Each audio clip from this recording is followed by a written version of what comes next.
Welcome to The Secret Sex Lives of Muslim Women. I'm your host, Salma Hindi. Our goal for this podcast is to be the older, non-judgmental Muslim sister that you wish you had to talk about sex, dating, and relationships. Today, we have a very special guest joining me in the studio here in Manhattan. And you guys know we love a studio session because it feels like you guys are here with us. Hedya is our guest. She's an Algerian-born, Astoria-raised comedian, content creator, and kindergarten teacher. She also produces a monthly charity show called Heckling Hand, Comedy for a Cause. Whether she's on stage or online, Hedya is known for turning pain and trauma into punchlines, raising awareness about domestic violence, mental health, and survival. In this episode, she opens up to us about her 7-year relationship with a Zionist, a relationship that spiraled into verbal, emotional, psychological, and physical abuse. She'll share what it was like to be caught between two cultures, to ignore her parents' warnings because she didn't feel safe trusting them, and what it means to reclaim your story when the person you once loved tries to silence you. Welcome, Hedya. Wow, what an intro. I know, I was like, by the way, I'm going to say everything that I hope that you say. Thank you so much for having me. I'm so honored to be here. Of course. I think it's such a great thing that you're doing for Muslim women and being the non-judgmental sisters that we wish we had. So, oh yeah, we are reparenting ourselves. basically. That's what adulthood is. 100%, yeah. I am the oldest sister, so I, never had the older sister in general, but So your oldest sister of how many siblings? 3. Well, we're 3 altogether. So Okay. it's me, my little sister, and then my little brother. Okay. And I'm kind of like the black sheep of the family. The one that's like, I guess they would say like breaking the generational trauma and all that stuff. Love my parents. I love them to death. And, they did sacrifice a lot coming here. And I feel like part of the oldest sister trope is that you feel kind of responsible for them. You want to help them out. Right. But they were pretty strict. Like my mom doesn't wear the hijab or anything, but definitely like they pray 5 times a day. They celebrate Ramadan, and Islam is very, very important to them. Mm-hmm. And I'm more like culturally, spiritually Muslim, if you couldn't tell by the tattoos and stuff. So you were born in Algeria, where? I was born in the capital in Algiers. Okay. Yeah. And then you moved to Astoria in Queens, New York when you were 5 years old. 5 years old. Okay. Yeah. Literally haven't left Astoria. Wow. Yeah. Are you still living with your parents now? No. Okay. God, no. But you're in Astoria. I am. Yeah, no, I got super lucky with my building because it's like rent controlled. Okay. And that's like, I'm like, how do you not believe in God when shit like that happens? Because Right. I was paying $16.50 for like a tiny box, and now I'm paying way less than that Yeah. for 1 bedroom in Astoria. Amazing. Got its problems, might have some bugs here and there, but I like to joke and say it's better than the last guy I lived with. That's fair. Okay, so you grew up between Algeria and Astoria. Yeah. So tell me what that was like. I think I had like an identity crisis my whole life. So, you go to Algeria for the summer. My parents used to try to take us all the time because we had our Okay. grandmothers back then. And, we would go in the summer, and then like I go to Algeria. I'm like, oh my God, that's it. I'm going to come back. I'm going to pray 5 times a day. I'm not going to party. I'm not going to go out. So what would you do when you would go there? You'd spend time with your cousins who were also religious? They're definitely not as religious as my family, but yes, especially as like they've gotten older. Like, I've had a cousin here or there that like used to party and stuff, and they stopped. But yeah, we would spend time with the family. So it was never really vacation. So I also never really had a vacation growing up either. Right. Don't get me wrong, I loved it, but it gets to a point where like they're like, oh yay, they're here again, we're excited, but life goes on, Right. And then you come here, and I would tell my friends, okay, I'm done with this lifestyle, and blah blah blah blah, and they'd look at me like I have 5 heads, like what's wrong with you, Right. And then when it comes to also just how you see your friends growing up, your American friends, and the kind of relationships that they had with their parents where like they can tell them anything and they're close. My parents are very like stereotypical Muslim, like no boys, you can't talk to boys. Like I think one time I couldn't go to my middle school prom because this boy called the house, and he was literally just a friend. So it was very much that. And then you turn like 20 something, they're like, what do you mean, why aren't you married? Yeah. Like, Lord. Well, okay, when you would do this like full rebrand, like you would go to Algeria and you'd be like, I'm done, I'm God's girl now. And then you come back and you're like, guys, like I'm full rebrand. And they're like, what the fuck are you talking about? Like that's not realistic with the lifestyle here. Yeah. So was there like an ideal Muslim girl or Muslim daughter or like daughter that you wanted to embody? And what was that? I think like there was that part of me, and I think that's what made me like a recovering people pleaser. Right. But it's like, I would have my mom's voice. I was the good girl for like ever. Right. But I remember I had a friend in middle school. Her mom was like, you're going to go to college and you're going to find all this freedom and you're going to, and she was right. But like the ideal Muslim girl, I still want to pray 5 times a day. I still, but then I think as I got You still want to, older, like today, you still want those I would things? love to pray 5 times a day. Yeah. I don't, because I do feel a connection to God. I just don't feel a connection to like all the organized religions. The rituals. Yeah, the rituals. So then what is it that makes you feel like I should or I want to? Like, I guess for me, you know, I've stepped away from all of the rituals as well, but I still practice some that I keep very, very private. Yeah. But there's nothing that I'm not doing that I don't want to do. Do you know what I mean? Or that I wish I could be doing that I'm not doing, unless it was like a little bit more disciplined, like around my diet and other ways to take care of my body. Yeah. But for me, like, I'm going to pray because I have a lot to ask for. Yes. Okay. I'm also going to pray because I love being grateful, because that puts me in a better mood. 100%. Are these reasons selfish? Maybe. But one thing's for sure is I'm praying because I want to. Yeah. And the number, when, where, how, that's up to me. You know, I feel like I understand a lot of the wisdom of Islam, but I also feel like there were certain things that were maybe personal and specific to the Prophet or certain people who brought about these rituals. And maybe it's different for each person, you know? I don't want to talk too much about faith in the rituals because I will get crucified online. We don't want that. But I was curious. Okay, so you did feel like you wanted to kind of maybe practice like your family. Partially, a little bit. It's like, I think part of it is also maybe still having like internalized guilt and shame that I definitely need to unpack. But, you know, the last few years have just been constant other trauma, so I think I haven't like really fully unpacked that. Yeah, this one's on the shelf right now. Yeah.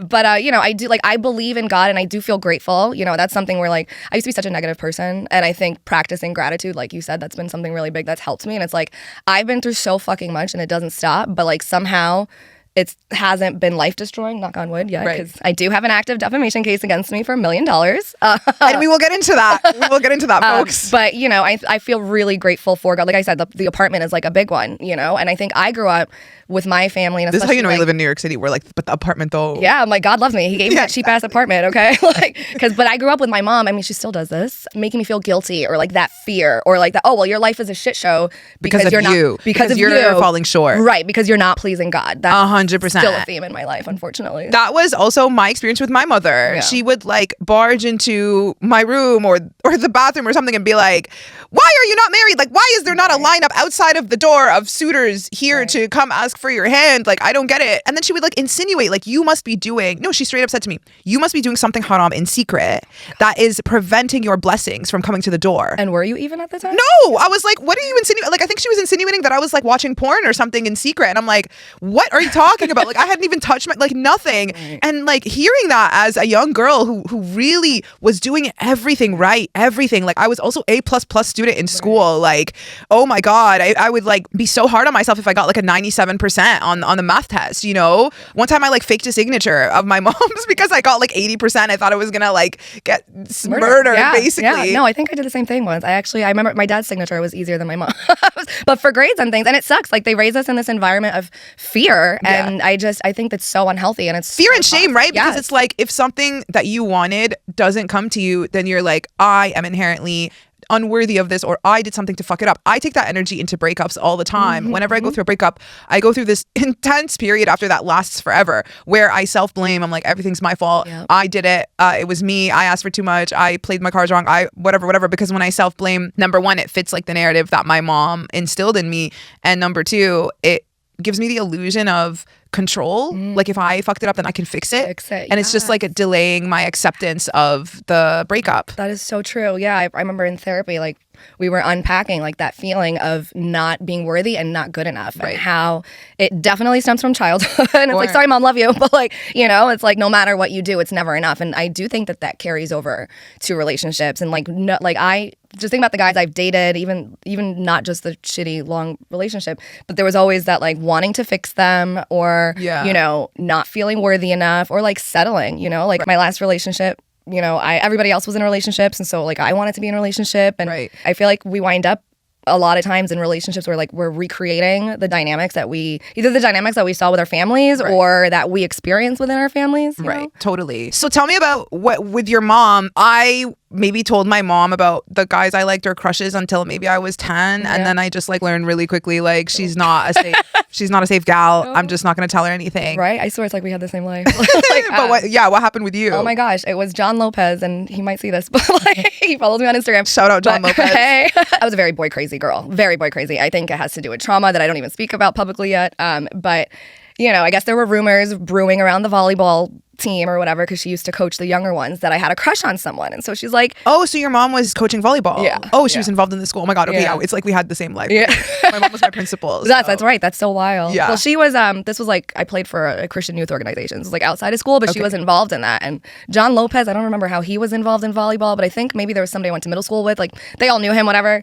And I think she must have heard, because she's like, you can tell me anything. I'm your mom. And I was like, she's like, do you have a crush on anyone? And I was like, John Lopez. And let's just say her reaction was not a good one. So without getting into too many details, but from then, like I didn't tell her about boys and dating, because it was like no boys allowed. I feel like I remember her saying, like, if you even look at a guy a second time, it's haram. And hello, we're fucking human. What do you mean? Like, do you want me to gouge my eyes out? Yeah. Like, my mom would like sit me and my friends down for Quran lessons every week, and she'd like interpret a verse, and she'd be like, so basically what this means is if you ask a guy about the weather, you've now entered haram territory.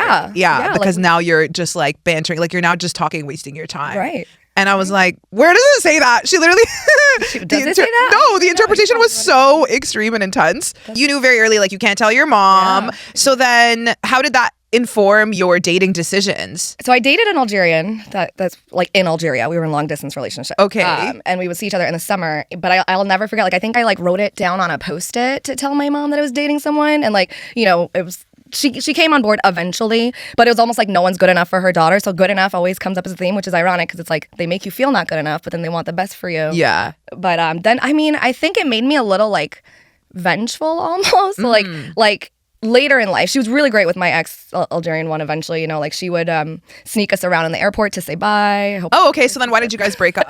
I went to college, and I think that kind of started putting a strain on us. Okay. Because, I went away to college. Like, college is where I finally started rebelling, I guess, if you want to call it that. You know, I found my freedom. Or exploring. I explored a little too much. But yeah, so that put a strain on us. And we were still very on and off, me and my Algerian ex. And I don't know, then eventually when we broke up again for like good, I was single for a little while. And then when it came to dating, I wasn't really thinking about, well, what are my parents going to think? Right. Who am I going to, in fact, I think if anything, like when I met one of my non-Muslim exes, I was like, fuck it, I don't care. Right. Because I don't know, first of all, I saw everybody having these normal relationships after I had a long distance one. So I wanted what all my friends had. So I think I was definitely, settling. Right. But then I had to keep it in secret for a long time. And like now I'm like 34, 35. When I think about dating, I'm like, oh, it's such a hassle, because nothing's going to be good enough for my parents unless it's like, a Muslim. Right. And like, I need to find a Muslim that's like me. Like, I don't want Muhammad with like the gandura that's going to the mosque 5 times a day and wants me to like wear the niqab. Like, that's not me, right, Right. So it's almost like it's just easier to not date. But that's so unfair to me, Right. So, okay. So when did you meet your ex? Oh, we met in 2013. I do have to make my legal disclaimer that this is all educational purposes only, But we met online, and I think that's why I hate dating apps. I'm like so traumatized by them. I made a Tinder recently, and I wrote in the bio, this is literally just for stand-up comedy material. And these men are still matching with me. I'm like, you need therapy. No, like, men will swipe on anything. It's truly alarming. Crazy. I created a field profile last year, and I didn't even put my face in it. Okay, so I had like a few body photos, and I wrote that I have vaginismus, and like I'm very new to sex, and nothing. You have to be very like slow and sensual, and I'm not gonna have any penetrative sex with you the first time, whatever. Literally like 5,000 likes in like the first day. I was like, you guys are insane, but I didn't actually use it or end up meeting anybody off of it. But same. that blew my mind. Yeah. People are something else. Met him on Tinder? OkCupid. Okay. Way back in the day. It was like when the dating apps first started. Okay. Yeah. And so it's interesting, and I'm sure we'll get into this probably later, but I've had that cyber stalker, and the cyber stalker, one of the accounts that they were making on my TikTok was talking about like OkCupid and like little shit like that. But yeah, it was like the days of like... You had a cyber stalker? Mm-hmm. Have. Allegedly. This is separate than your ex. Okay, no. Gotcha. I wonder. I don't know. He sure knows a lot of things. What did the cyber stalker do? Say again then. So this person was like for 3 years almost just making tons of accounts to like smear my name from. A lot of what I share about is domestic violence awareness and mental health. And for like 3 years almost, this person would come in and like threaten me and like tell me to take down the videos, dox me, dox my parents' address. Like basically the theme was to get me off of social media completely and to get me to stop talking about that relationship. Right. And stop sharing about abuse. They also were threatening to sue me for defamation. Now I'm being sued for defamation. So, you know, if you ask me, there's a lot of similarities. Things that make you go, you know, like how does this person know stuff that my ex only knew? Right. You know? Right. Well, if somebody's harassing you online, can't you report that and can't you call like the FBI? I spent like 3 summers in and out of the precinct. So you made an account on OkCupid, which this is like very, very early dating apps. Like, but when we thought the internet was all a scam, which I mean, it kind of is, but you know, before people were really buying into the dating apps. Yeah. So you made an account. He was I made the How old were you at this point? I was, 23. Okay, baby. Yeah. So make an account and then. Dumb little baby. Oh, that's negative self-talk. So I made an account and then, you know, I think I had spoken to him and maybe spoken to a couple of other guys and I deleted it and I was like, I don't like this. And then I don't know, I think I was feeling lonely and everybody's starting to get all wifed up and shit. So I was like, fuck it, let's do it again. And he had messaged me and he was the first person and only person, well, at the time, that I had seen. Right. So we met up at this bar, which full circle, not to go back forward, but like then one day I was working at the bar. It became a restaurant and I was working there. So we came full circle. Okay. But we met there and then, you know, I think things definitely moved fast, which when you're 23 years old, you don't know that that's like a red flag. Right. And then there was like these other little inconsistencies after we met that like now in hindsight, I'm like, ooh, that's red flag. Right.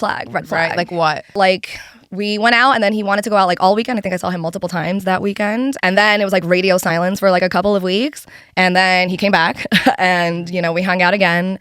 And I know like that kind of inconsistency in the communication and stuff. It's like another woman behavior. Yeah. So that was like one of them. And then, you know, I think he told me I love you like really soon. But, you know, when you grow up thinking you're not good enough and you want that relationship that everybody else has right now, you kind of don't really think about it. Yeah. And if rom-coms are escalating in like 5 minutes, like I rewatched Titanic, I was like, this was 24 hours. Okay, this is so toxic. Crazy, but you think like, oh yeah, this is just clicking, it's aligning, it's smooth, whatever. Okay, so it moved really fast. You're 23. When did you guys like become girlfriend boyfriend? I would say like within a few months. Okay. And then it was very on and off. Okay. Very on and off, which is another big red flag. So then what happened? How was it on and off? Can't even remember like the amounts of times that he kicked me out or that he would dump me and like the people pleaser that I am, or I think it was a trauma bond. What were like the excuses? Like what was the first time he ever did that? Oh gosh, I don't even know if I could remember the first time. We would just fight a lot, you know, and I think that like whenever I would try to express myself or express my needs in the relationship, it would be a problem. Like, I mean, there were times where like he called me a cunt one time and then he was mad that I was mad about it. And I think the older I got and the more like you start learning about these toxic relationships and stuff on social media, like the last time around, I did not run back to him, you know, like the last 2 times around, like the time before, you know, we wound up engaged, like I didn't run back to him because I was angry at that point. And then we started talking again, you know, and you fall right back into that trauma bond. We were like hooking up. Like I wasn't trying. I was like, I'm smarter now, but apparently not that smart. Well, it's hard, like especially sex. I could talk about this all day, but women and men experience sex so differently. A woman, like if you fuck him, that's like 100 steps back. Do you know what I mean? Yeah. You're tethering your body to him. It's like a physical, spiritual bond at this point. Right. Like you can break it, but it's just like now we're way deeper in the trenches. Exactly. I just want women to know that. Yes. Like if you want to keep talking to your ex, whatever, but if you fuck him, now we're 5 months out to get you back to where we started. That's right. You know? You gotta listen. You know that song "New Rules" by Dua Lipa? Yes. If you're under him, you ain't getting over him. Like at all. And no, you're not. I was blasting that song all the time. So the fact that I got back together with him, it's okay. Like, it's okay. So dumb. Happens to the best of us. It really does. Tell me about his family in the beginning when you met them, and tell me about your family when they found out about him. So when we met, I mean, I loved his family. I did. And I think it was like I had a sense of normalcy with them because they're so American, you know, and because I was so Americanized. Like I think it's not until like 30 that I really started to blend my 2 worlds together and like be okay with that. Right. But you know, I could go to like happy hour with his mom. I mean, I don't think we ever did, but you know, I couldn't like, if I wanted to have a glass of wine and whatever it was, like it felt like I had, like as much as I love my mom, we never had like that close connection where I could tell her things. Right. Or she couldn't really see all of you. Right. Exactly. That's exactly it. Like it feels like, you know, when you grow up with parents who are very strict or conservative when it comes to religion, like you don't like, they don't fully see who you are. Totally. And I think once I started unpacking this stuff in therapy, I'm like, I want to just be myself. Like I hate inauthenticity. Like if I'm around someone and I have to be somebody else or I can't just be my full weird self, like I hate it. Like it physically repulses me. Like, it's exhausting too, because it's like you're performing. To me, that is performance. That's draining. It is. It's not exhilarating like the stage. Exactly. And maybe that's why like I wound up loving stand-up comedy.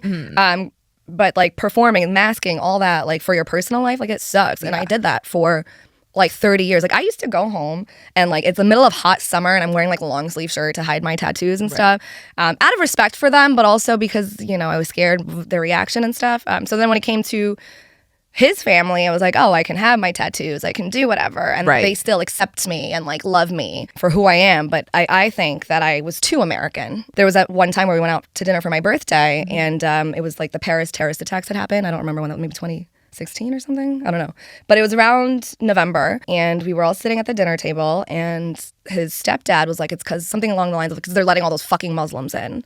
And I just remember, I mean, the mom and everybody was like, whoa, you can't say that, you can't say that. But I went to the bathroom and I cried. That just hit so heavy. And then it was like all the stuff that my mom was saying to me too about like, well, will they accept you? Would they accept you if you wore the hijab? Would they have accepted you if you were Muslim? That was coming up for me too. And it was just like, it was just such a horrible feeling, right? You know? Because it's like you can't go to your mom because she's gonna be like, well, I told you, and then you can't go to them anymore because the people who you thought were safe are now fucking racist. Right.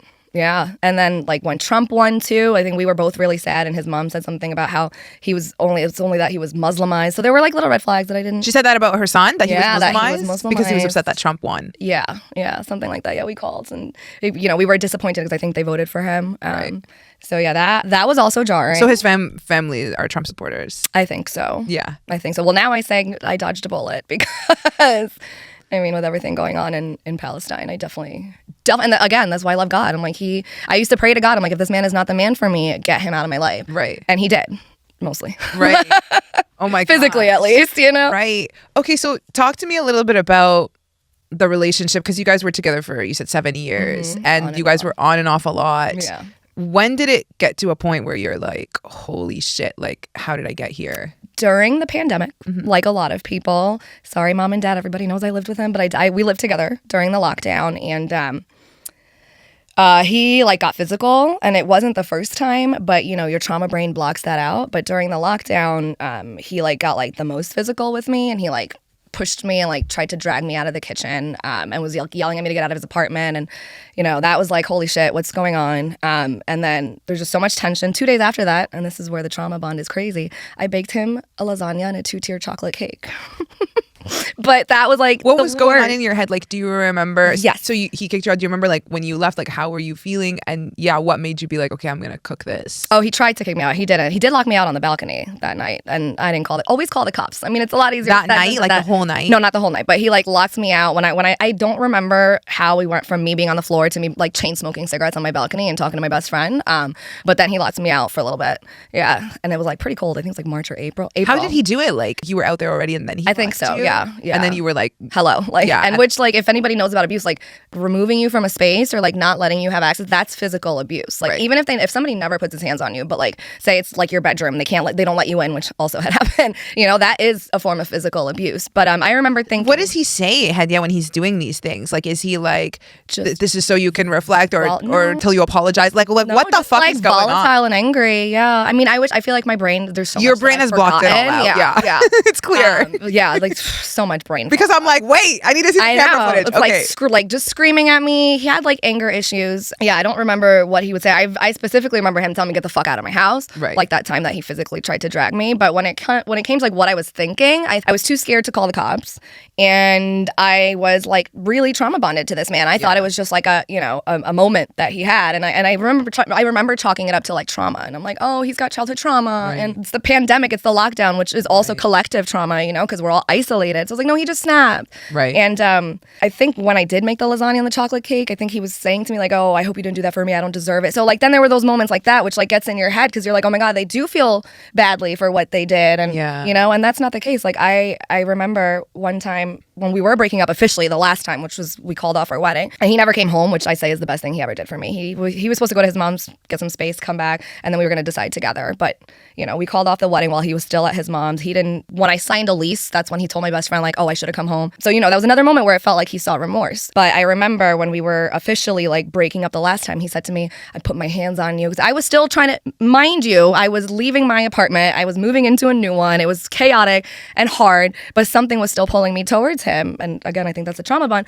But he said to me like, oh, I put my hands on you. I could never forgive myself. And so that to me, I was like, oh my God, maybe one day we can be friends. Like he seems like he really feels bad for what he did. And, you know, I was still seeing him as a person that was capable of remorse and accountability. Yeah.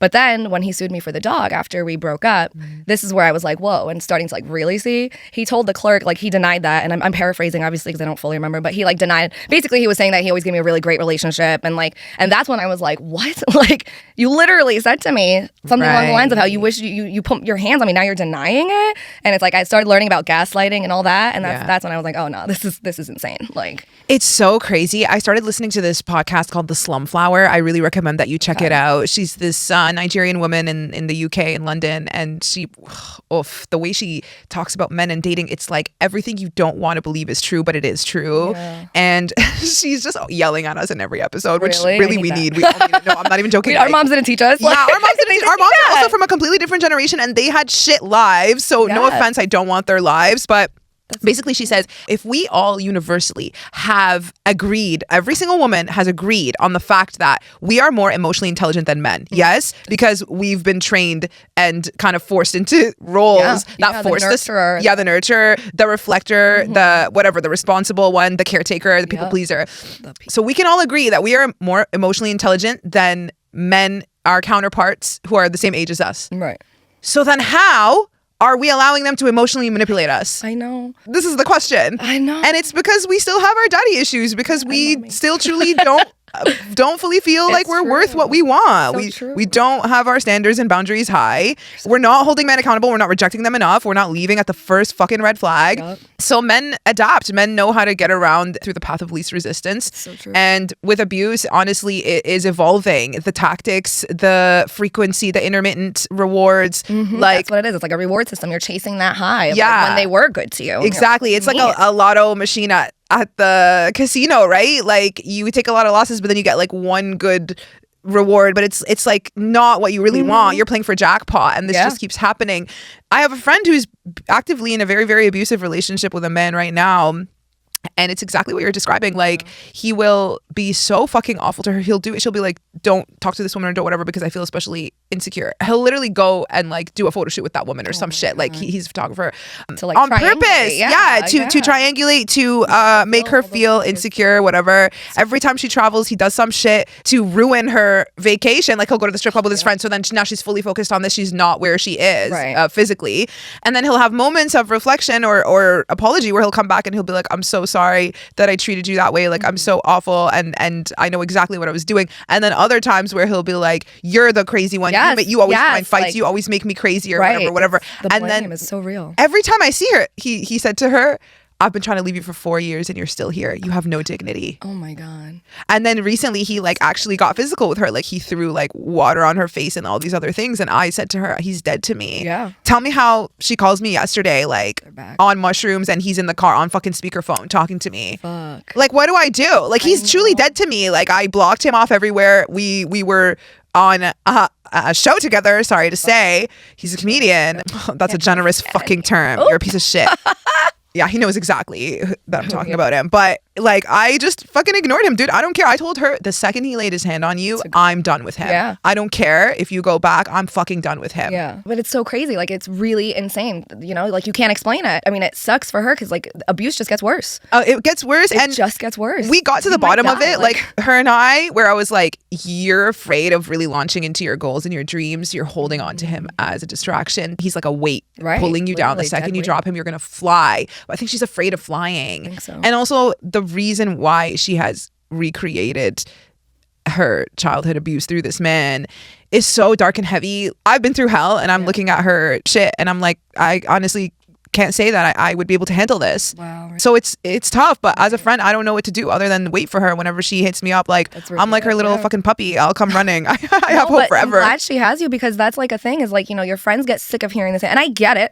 Like, your friends get sick of like the on again off. I have friends that were like, we weren't going to come to your wedding if you guys got married. We were really debating not coming to your wedding. And you know, at the time, like, back when I had friends that when we got engaged, they were like, oh my God, like, are you fucking kidding me? Like, I think my pledge sister was like, are you fucking kidding me? Like, and you know, at the time it hurt, and it made me feel like I didn't have anyone safe to talk to about it. So I think it's really important that, you know, you're saying like, you're like her puppy. Like, I had my best friend that I was working with. She was, thank God I had her as my safe person, because then I'd be questioning everything that happened. Like, I literally texted her when he smacked me during the pandemic. I was like, he just smacked me, you know, like because we were on the phone. I was talking to her, or like, you know, at the time everybody was like doing at home happy hours, having beverage, whatever. Fuck, I mean, I don't know what I would do if my friend texts me like he smacked me. I know, and I can't remember if she FaceTimed me. I think we were talking on Zoom at the time, because we had like remote school. I was still a teacher. Well, I was teaching with her back then. But what did she say? What did she like? She just listened. She listened. Yeah. She listened. I mean, she was. Whenever I look at my text messages, my best friend, that poor woman, like, she was living it with me. You know, like the erratic, sending her texts at like midnight. Like, I can't believe this, that, and the third. And I feel horrible. But I do say to anybody that does have a friend that's going through abuse, like, make sure, like, no matter how, like, you can hate the motherfucker as much as you want, but like, try to be there for that friend, because abuse is so isolating. And then it's also like, they're really good at gaslighting you and making you question your reality. So like, and making you think your friends hate you because of their own fucking shortcomings, and hell that they've brought into her life. Exactly. Yeah, but he can. Oh my God, he can totally turn around and be like, see, she doesn't even text you. Like, he can get in her head big time. Yeah, that's what they do to isolate them. Yeah, that's what they do. So you can really be only dependent on them. And like, totally. It's not like, sometimes like it's not always so obvious. Like, oh, don't hang out with this person. Don't wear those heels because you're taller than me. Right. It's just, you then start to like change yourself and the way that you do things. You start walking around on eggshell. Comments, exactly. Subtle energetic withholding, literally psychological terrorism. So bad. It's horrible. Yeah, you know, Bell Hooks calls it psychological terrorism. So. Yeah, and I love that, because it's like, if Bell Hooks, who talks about like racism and all these like massive unforgivable crimes, is calling out fuckboys and abusive men for being psychological terrorists, then it's not an understatement, the harm that they're doing in our lives. And people don't understand too, because like, if there's like, society wants you to be this like perfect victim, or like check off all these things, but like, perfect victim as in don't cry, don't make a big fuss, get over it quickly and quietly. They don't even believe victims with pictures of bruises and shit. I mean, look with the Diddy and the Cassie stuff. Yeah, like, look at Angelina Jolie and Brad Pitt. Nobody gives a fuck or even knows what he did to her. That's true. That's like, that's insane to me. And then if you talk about it, you're crazy. Yeah. Or they might sue you or something. You know what I mean? Like, I think what's important is to document everything when you're in a relationship like this. I'm so glad. But she was like the only person I told that he had put his hands on me. And his mother. And I told his mother, actually. And how did that go? Did she believe you? She said she was glad that I came to her and not my friends, which in my opinion, for legal reasons, I think that was grooming me in hindsight. Right. I think that was grooming me. Like, of course you don't want people to know. You don't want other people to know. Yeah, she's trying to protect her son. Yeah. I told her, I have the text message. He pulled my bun and called me a cunt. I feel like I'm with an abuser. That's almost verbatim what I said to her. And it's interesting. I said, I feel like I'm with an abuser, because that's the thing too with these relationships. You don't really know that you are until after. And I think the only way, like I say this all the time, the best thing he's ever done for me, the best thing, thank you so fucking much, was never coming home. Thank you. Because that's how you break the trauma bond. Alhamdulillah. See, I swear to God, I'll never forget it. I was praying during Ramadan with my family, and even my mom remembers, because she's like, I remember you hanging up. I think we did a Zoom prayer or whatever, COVID. And she asked me, are you okay? Because like, I just started sobbing. Like, I prayed to God and I said, dear God, and it wasn't the first time. Like, ladies, if you're praying to God to remove a man from your life, just fucking walk away. You know? Literally. Like, go away. Like, God takes him away and you're like, no, not yet. Yeah, right? No. That was me for most of that relationship. But the last time during the pandemic, it was like something so small but so big. And I said to God, I said, yo, God, give me a sign today, okay? And so, it was Ramadan. He had said he wasn't going to drink out of like solidarity with me. And I was like, okay, great, amazing. I was like, what a big thing. My best friend was doing the same thing. Okay. And then we got into a fight. They all blend together, all these fights. And he went to go to the mini bar, or like the mini fridge or whatever, and he went to pull out the bourbon. And I was like, dude, if you do that, like, you're just telling me you don't give a fuck about me. Like, you don't give a fuck about me. And he just looked at it, opened it, poured it, and drank it. And I don't know, maybe I'm Delulu, but I think that was my sign from God that day. He tried to work through things, but... Yeah, if you're explicitly telling him, if you do this, it means you don't give a fuck about me, and he like, does it while like maintaining eye contact, that is an audacious, ill-intentioned person. Yeah. So... You spoke about how there were a lot of red flags that you ignored, etc. all of us, you know, but some situations end up being worse than others. Do you feel like this entire experience was you searching for a home, searching for a place to go, and resenting your family for not being there for you, but also being in this situation in spite of them? And I think of 23-year-old Hedya, and I just feel like she just had nowhere to go, and she was running, trying to find something. 1,000%, 1,000%. Like, I wanted a home, I wanted a safe space. I also, like, I thought the idea of bridging together two cultures was so beautiful. And, you know, I think because of my, like, the way that I was raised in my childhood and stuff, and how, you know, I was always a good girl, and my parents loved them, but, like, you know, very controlling and strict. So, like, I started to rebel in college, and then I think when it came to the relationship, I think part of me was, like, spiteful, and it was like, I don't give a fuck. Like, you know, and I feel bad because my mom did try to warn me, and she's like, mother's intuition, but I thought it's because he wasn't Muslim, you know. And I also, you're like, you took it horribly when I told you about my first crush. From now on, I'm not listening to anything. That's what I'm saying, right? Like, it was like, fuck, you're not my girl. Yeah, we had like, and I think we drifted apart more in college too, my mother and I, because it's like when I joined a sorority, I was like, you know, not coming home as much, and I do get where part of it is hard. I'm sure it's hard for them because they were raised in a different culture and a different environment, but I think they have a hard time seeing how it impacted me. So like, by the point that I was dating, I was like, I didn't give a fuck. But when I got engaged, I had to like hide it from my family. He didn't ask them either, which like I hated. Oh, he didn't ask He didn't ask for their blessing or anything like that. And then eventually my parents tried to be on board, and he like converted. And sometimes I'm like, you know what? Maybe my life sucks because I let this man make a sham of Islam or something. That's like, so funny. You know, like God's punishing me. Like whenever my mom's in my ear, I'm like, you know what? Maybe she's right. Maybe this is, you know, because like he wasn't converting for real, you know, like. But that happens a lot. Yeah. Like, what did they say? Convert to flirt. Like that happens a lot. You know, he was converting to marry you. It's fine. Like, but I understand. Like, at least some people fucking try. Yeah, he was clearly doing it as a joke. Yeah, he like met up with my mom once because she was like, you know, you're not being very Muslim or you're not doing things. And I think she asked him if he was going to stop drinking, something like that. Okay. And he said, is Hedya? And like, I don't tell my parents I drink. Like, I'm sure they suspect. But like, in hindsight, why the fuck? So he outed you? Yes. Like, why the fuck would... I was so pissed. And in hindsight, somebody that loves you and cares about you. He knows he had to, allegedly, in my opinion. Yeah. Like, you know, allegedly, in my opinion, of course. Yeah, if the stupid court of the law is here. Do you ever think of the Algerian boyfriend? Yes. I'm not even going to deny it. I think he was the one that got away. Well, I don't know, because I think my ex, the Algerian ex, I think, you know, he like changed for me. And between like the rom-coms and like the way we grow up, he was like the playboy of Algiers. Like all the girls wanted him. Oh my God, I hope he doesn't see that. All the girls, he's married now, but you know, all the girls wanted him, and he was a little bit of a playboy. And we met once for the summer, and then we started dating like long distance while we were online. And then I don't know, it was like that push-pull dynamic that tends to happen in relationships. Maybe it's like disorganized attachment. When I went that summer, the first summer that we spent together, you know, by the end of the summer, he really seemed like he had changed. And almost like that he loved me more than I loved him. That relationship was absolutely not perfect. It was also like a little tumultuous, but that's kind of what happens with relationships until you start healing and unpacking and like knowing who you are and knowing like what are your past traumas, your attachment, et cetera, but like that I can fix him, I can change him. I did. So then I think I expected that with the shitty relationship or the shittier relationship. That's the thing. It's like, maybe your Algerian boyfriend, like you guys broke up for a reason, obviously, not just long distance, but when you go through a shit experience and then you go through a dangerous experience, it makes you like so thankful for the other experience. You're like, wow, thank you so much. Meet a man all the time. Meet to a man who like fucked me good and then threw me in the trash.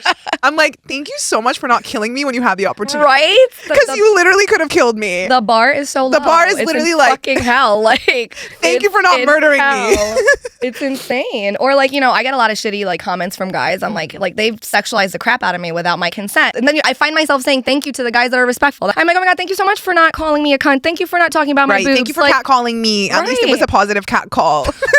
It's crazy, but it comes down to, I think it's like the male audacity that some of these men have. Like they really feel entitled to you. I'm like, I'm just a woman existing with skin. Like I'm so sorry that I have boobs and arms and hips and thighs, you know? Like, but they really think you're doing it for them. I'm like, listen, in my 20s, I did shit for the validation of men, okay? In my 30s, it's about me owning myself, discovering who I am, my confidence. Like, I used to have a playlist on TikTok called Thirst Traps. I would post thirst traps. And it wasn't for men. It was that I was bullied and teased growing up. It was called Hedya. And then I was in this relationship for so long where I really lost myself and my self-esteem because that's what abusive relationships do to you. Right. So I was posting these thirst traps. I was feeling myself. I was like, damn, I'm hot. She's a baddie. Okay. But then I would get like all these nasty men. I'm like, why are these men bookmarking my TikTok? And then it Yeah, that's literally every single one of my Instagram posts now. People are like, "Oh, she's like such a whore, like rebelling against her dad," which is true. Like I am rebelling against my father for sure, but it's so much more than that. It's a lifetime of being friend zoned, of never sexualizing myself, never touching myself, never letting anybody else sexualize me, being overweight my whole life, not even knowing what my body looks like, or you know what I mean. Like there's so much that I'm going through in expressing myself publicly, essentially, and that has nothing to do with them. Exactly. And I do think it's also like part of like the purity culture too that we were like raised in. Like I think somebody on your show had mentioned how they didn't take like sex ed. Many did. Same. Many. Me too. I was like, which one are you talking about? All of them? Even the ones that did get sex ed, their teachers were like really religious, Christians who called girls hoes. Okay, now let's talk about healing since you brought that up. I was physically abused when I was younger. I was violently abused by my father, by my oldest brother. He tried to choke me to death when I was 10. I think he was 17. I really thought I was going to die. I mean, they say that the statistics are like 70% or something, and that when people strangle you, that is the intention. Like that's It was very like he has his own trauma. I don't want to speak for him because I do know a lot about his trauma that he doesn't even know that I know. But he did it unprompted. Like I could just tell that it was an intrusive thought that entered his brain that he acted on, and I was like, oh, I can't understand this energy. It doesn't seem like aggressive. Like it is aggressive, but it doesn't seem like I did something to deserve it. So but I really thought I was going to die because he wasn't letting go and nobody else was around. Yeah, it's very crazy. I started briefly talking about it on stage. And then my other brother, he's only 2 years older than me, and he's physically smaller than me, and he has been his whole life. Because he was really like a small kid, he did this with everyone, but he would like jump on our backs and bite us. He would bite everybody, and he would bite me, all the girls in his class. I was thinking about it the other day because Hassan Minhaj had a episode or a clip of his podcast where he talks about how he bit, and he's interviewing Gabor Mate, who's this very famous psychologist. And so he basically told Hassan, like, if you're getting bullied at school and you can't tell your parents because they're not a safe space, they've not created a safe channel for you, then how do you feel? You feel unsafe, you feel isolated. So then this is your way of so true. Protecting yourself. Yeah. So I sent that to my brother as like a joke kind of a thing. But I thought about it afterwards, and I love to make everything about myself. And I was like, damn, that's 3 for 3. The men that I grew up with all using my body or attacking my body. Yeah. Why do I have vaginismus? I don't know. Maybe because I'm bracing myself for death. Yeah. Constantly around men. That's where it comes from the trauma. But I had to do my healing looked like going to somatic therapy, really working physically on my body, doing a lot of mushrooms, doing ayahuasca, and purging all that shit out. Said that. This is aside from talk therapy, which I did for years and years and years. Healing has been, and it's so funny because my handle is Healing with Hedya. Because when I first started making TikToks, it was about sharing my healing journey. But healing for me was like EMDR therapy. Like I wanted to get into it and like really process out. Right. But it's been hard. I mean, I made a lot of progress, but I definitely have a long way to go. And I think it's because I allegedly, hypothetically, in my opinion, have not been I've moved on. I don't wish anything for my ex. How about that? Like I don't wish anything bad for anybody. I don't wish. I'm just indifferent. Whatever happens to him, happens to him. But it is so hard to continue to heal from the stuff that like fucked you up when it's ongoing. Right. And it's not like it was like a clean break. And so my therapist always tells me, what do you think he wants from you? I think that he wants to ruin my life. Allegedly, if it's him. Someone's life, you still want contact with them, right? Maybe. Like conflict is kind of the surefire way to get a reaction, to keep contact. True. Even my friend who I was mentioning to you that she's in an abusive relationship, her and I were talking about it. We were saying like when you fight with a man or whatever, it's like you can be up all night like texting, fighting, right? Versus if you guys are on good terms, I can go 2 days without hearing from you. Like, do you know what I mean? True, yeah. So it is a form of like contact or attempt for connection. So I'm wondering, like, do you think he wants you back? Do you think he wants you gone from the earth? Like sometimes I think gone from the earth, I mean, I think why? Because you're a reminder of how low he was as a person. Maybe. I think it's like again, this is all educational purposes, this is all my opinion and whatever, but there's been a theme with everything that's happened in the last few years of my life that's like an attempt to like silence me, to control me, to like control my healing, maybe like also the narrative. I mean, like people don't want the actions that they did to be exposed. But it's like, at the end of the day, if you don't want, I mean, if this is Taylor Swift that said it, so I'm paraphrasing, but like, if you don't want somebody to write bad jokes or to write content, make content and TikToks and Reels or whatever about the bad things you did, just don't do the fucking bad thing. Yeah, literally. I didn't even know Taylor Swift said that. She said this about, she said songs, but yeah. My dad would say that all the time, like, stop talking about me on stage. I'm like, well, then stop being so ridiculous with me. Right. To give me content. Don't give me the material. Yeah, exactly. Like, you don't want me to talk about something, don't give me the material. Exactly. So, you know, like, if I'm trauma dumping on stage, like, hello, that's what comedians do. We fucking have trauma, you make jokes about it, like, you know. But exactly. I think it's about control and silencing and intimidation, and like lawsuits are expensive. I've spent thousands of dollars between the dog, you know, and he took the dog from you. He right? won the dog. Mommy testified against me. His mom, not mine. He won the dog. And you told her that he abused you. So she went under oath. There was a Facebook comment. I was like, surefire, I'm going to win this. There was a Facebook comment because the judge was supposed to decide, was the dog a birthday gift? That was one of the things. And there was literally a Facebook comment that said, where his mom said that was my birthday gift, you know? And that comment stayed for like a year and a half. It stayed until the hearing, okay? Or like a month before the hearing. So we had been broken up. And the mom was just like, oh no, my son called me right away in 2019, and corrected me and said, no, it's a family dog. Like, come on. And then the judge didn't let my lawyer point out that was potentially allegedly perjury, and just horrible. So it's like, I'm like literally on the verge of filing for bankruptcy. So I think people that do this, if it is him, you know, it's to bleed you dry financially too, and just ruin your life. It's to control you. Yeah. And it's misogyny, right? Like, I can't imagine he would go after a man with the same probably not. Highly vitriol. Is that the word? Yeah, vitriol. Yeah. And passion. Yeah. Like, imagine what one could do if they vested that kind of energy into something good. Yeah, he could fucking heal. Yeah. Yeah. Let's start there. You know, Jesus. Okay, well, we got to wrap up, but there's a lot of Muslim girls. I've never done it. Who's to say if I will or won't, but who do date like white men, or who do date people outside of our culture, thinking like it's maybe gonna be healthier, but maybe they are settling on a lot of their standards. And what would you say to them? To the girls that are settling? Yeah, or to the girls who feel Muslim. like they have to kind of fit themselves into some sort of role to like keep it working with their boyfriend. Don't do that.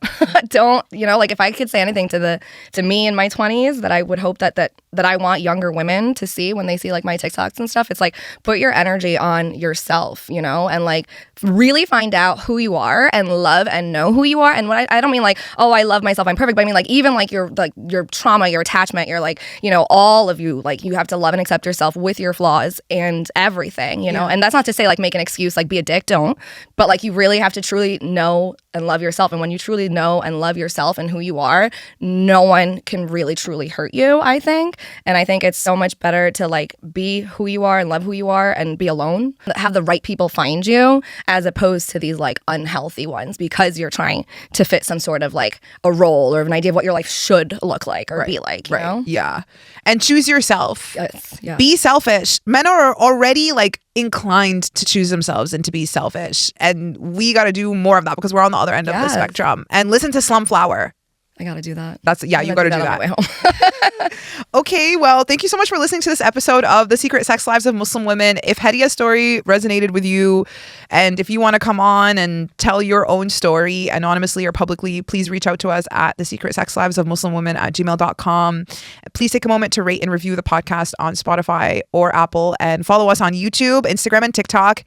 If you're experiencing abuse, please know there's help available. In the US, call 1-800-799-SAFE. In Canada, if you're a Muslim woman, you can reach out to the NISA helpline at 1-888-456-6472. And remember, your story matters even when it's being silenced, especially when it's being silenced. This episode was recorded in Manhattan, New York at 30 Irving Studios. I'm your host, Salma Hindi. See you next time.